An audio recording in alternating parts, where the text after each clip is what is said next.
Hey guys, ayan, so lalabas tayo today. Actually, hindi talaga ako lumalabas ng bahay kapag ganito yung panahon.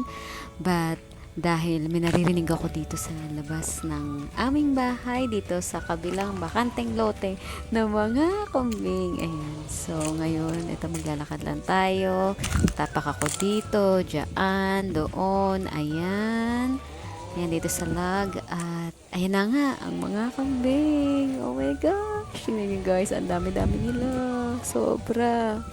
At alam niyo ba guys na kapag nag-meet kayo dito sa kambing ay magme-meron sila sa inyo. Ayan. So, ayan na nga, nagme na ako. Tapos nagme na rin sila sa akin. Oh my gosh. Tapos tinitingnan nila ako. Na parang, oh my god, who's that weirdo? Yun na yun. Tapos naririnig nyo din. Sorry guys, hindi ako makapag-concentrate kasi na natin.